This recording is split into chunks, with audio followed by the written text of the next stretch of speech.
The Marvel Rivals community is the most toxic that I've ever been a part of, and I've played years of League of Legends, was Masters in Overwatch, did esport journalism for that, and I'm Celestial 2 now inside of this game, which is probably one of the more competitive games that I've ever played. Fast-paced, very agile, and intense, but I'm a Lord Captain America, Loki, Star-Lord, and Penny, so uniquely, I am positioned to be someone who understands viscerally the mental stack of every role, since I flex all the way to Celestial 2, as well as overtly specializing in this mechanic where I gamify my own, and I have like this whimsy with my own mental stack, but I also atrociously, aggressively, and antagonistically attack other people's mental stack. And what I gotta say with this is that everyone complaining right now on the internet is completely unempathetic toward other people's mental stack, the unique challenges that they face, and if we had a little bit more respect for the sentience of other people, we would probably climb more divisions.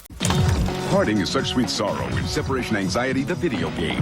So yeah, with the Marvel Rivals community being in a complete meltdown, I thought it would be fun if I played the villain. How about that? How about for each role, I pick out one thing that they could change or acknowledge that'll probably make you climb up 2 divisions at minimum. Yeah, regardless of mechanical skill. And with that, let's segue right into the DPS. Guys, maybe you're good at clicking heads, maybe you're really good and you completely know your specific character, but you still definitely aren't acknowledging what you're kind of forcing your teammates to do. You don't understand how you playing actually affects, the angles that your healers need to reach for. You don't realize that maybe you're doing a lot of damage, but it's not critical damage at the critical time, and you're not really collaborating with your teammates where it really matters the most. So yeah, maybe you're getting a off kill here or there, but you're also not participating in the greater team fight. Maybe you are getting big numbers at the end of the match. Look at that scoreboard, but is it actually impacting? If you don't know the answer every single time you pull that trigger, then you aren't really playing damage. I guess you are just playing the DPS scoreboard. Tanks, you think you're holier than thou, and you can do no wrong. You just have to be there and press your abilities whenever they're off cooldown so that you are soaking up damage.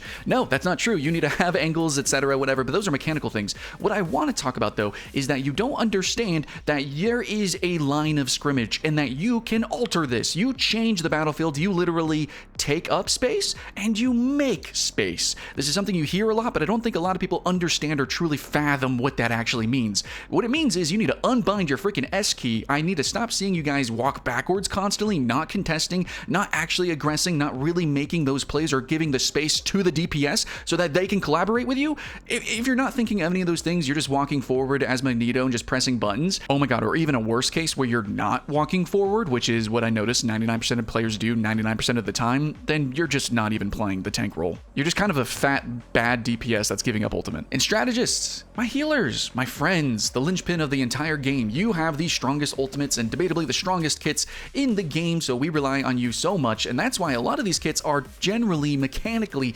easier, but I understand the mental stack is really intense for you. It is called Strategist for a reason. However, one thing that you guys do incorrect all of the time is you don't actually rely on your own teammates. As much as you cry and moan for assistance, you run away a lot when you do get dived, and I mean by all of the time. You never run into your own team so that you can be useful. You know your abilities do more for other people than yourself. So even if you were going to die, which you probably will because you're getting dived, might as well make yourself useful, as well as increasing the odds of you actually living. The strategist role is kind of in the name. You're very much the mouse, and you need to respect and enjoy the cat and mouse gameplay. And if you're going to continue to cry about it, well, you're not really a strategist, are you? And finally, to wrap this all up, if you aren't farming ultimate, you're not playing the tug of war that is Marvel Rivals. So in general, basically, be more aggressive, be more decisive. Capcom and Marvel have joined forces once again to bring you more spectacular action! But where did all this freaking drama come from for Marvel Rivals? And why is it that every single new game, kind of once it hits its stride of competition and most people kind of understand the meta and start to really chew on it, that everyone starts to get so freaking hateful and it spills out from the video game and you just get a bunch of drama, regardless if it's like Necro saying that supports suck or whatever, and that, or this game and this character saying this and doing that. It doesn't matter. It really all stems from the same problem. And I'm just going to give it to you on a silver platter. Basically, we in video games villainize actual communication. I'm I'm not even saying just collaboration, I mean communication, period. The most repeated advice for climbing in any competitive online game, especially if it's a proper esport, games like League of Legends, Marvel Rivals, is to mute your teammates. In games with distinct roles, big egos, and very specific and unique ways to play every single match, how powerful would it be to have just a little bit of collaboration? I mean, coming together as a team and pressing the right buttons at the right time, we've even beaten cheaters before, like it's possible. It's not just about clicking heads, it's about using them together. Okay, but for real gamers, why do you suck? Why is it that across every rank, every character, every role, for every game, most people genuinely actually suck? Well, I've actually got a list of very legitimate reasons why somebody might not be able to perform, why you might not be as good as sometimes you see other streamers or other people or some people in your game.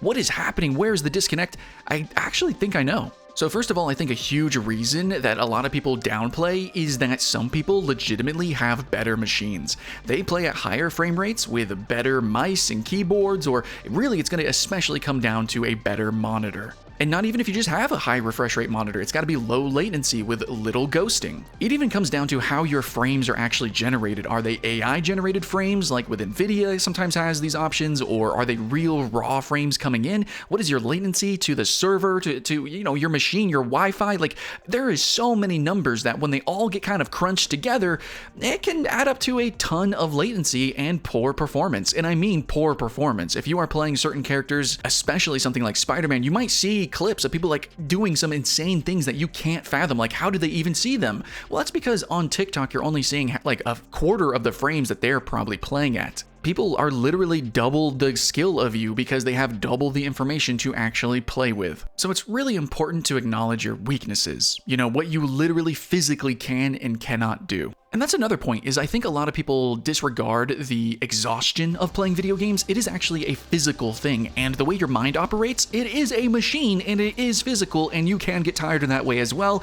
And then the whole hand-eye coordination, the mind-body coordination, how you're actually playing the game, it fatigues you, and you need to be aware of this element, because really good players are going to weaponize that, and really good players know how to pace themselves and how to play basically forever. If you're constantly panicked and anxious and yelling and screaming, then you're probably overwhelmed, and that means you're not actually playing to a peak performance, which you think you are squeezing out of yourself, but no, it's a marathon. Even in those tight moments where you need to really step up the game, you need to hit that headshot, you need to evade, you need to reflect, whatever it is, yeah, you need to have the energies and reserves to be able to perform there. You're not going to have that if you are always freaking strung out. Some people's solution to this is to tilt and to kind of stop caring or hyper focus on a single thing. That's not real zone. I can't give you like a miracle pill for this. This is something that you have to figure out yourself, but you have to know yourself first and admit it. And on that note, lastly, yeah, you suck because you think you're good. And the thing is it's actually really cool to be arrogant. Real ego will have real results if you actually perform. And if you're not,